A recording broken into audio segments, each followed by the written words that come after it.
I rise today in defense of dignity, our national dignity.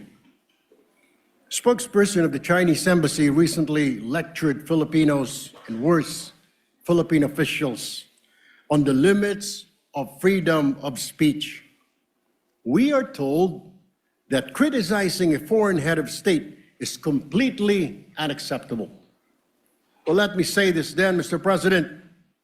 If you do not like how democracy works in this country, then you are free to leave the Philippines. Get the out.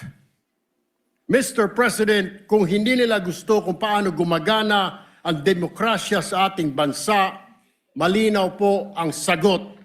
Layas. This is our house. Hindi sila ang boss natin at tayo ay mga tau-tauhan lang nila.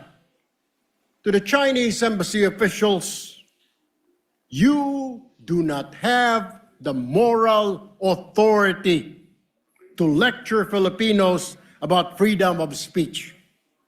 Because freedom of speech does not exist in your country. It is not practiced, it is not protected, it is punished.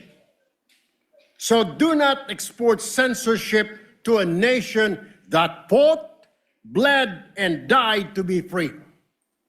And another recent statement coming from the Chinese government threatening our officials of, quote, paying the price for making provocations and confusing right from wrong, unquote, pertaining to our claims at the West Philippine Sea.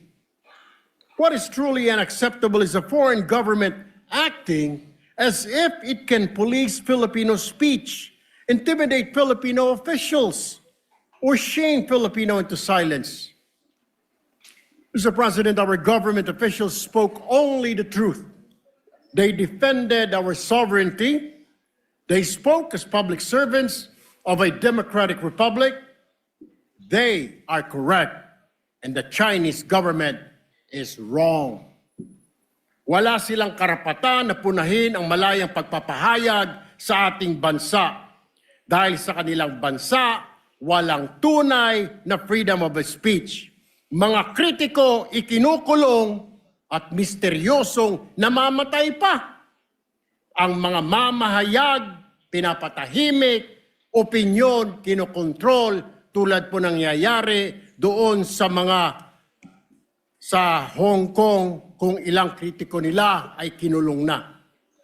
Let us be very clear, Mr. President. The West Philippine Sea is ours. Our officials have the right and the duty to speak about aggression against our nation. And Filipinos, Mr. President, will not whisper in their own house just to avoid offending a foreign power, particularly China. No, no, no, Mr. President. We do not take lessons on democracy from a government that jails critics. We do not take lectures on free speech from a system that suppresses it. Our house, our terms, Mr. President. Respect is not demanded, it is earned, and it is mutual.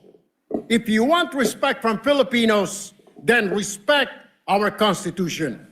Respect our officials, respect our freedom of speech, and respect the simple truth that this is not your country.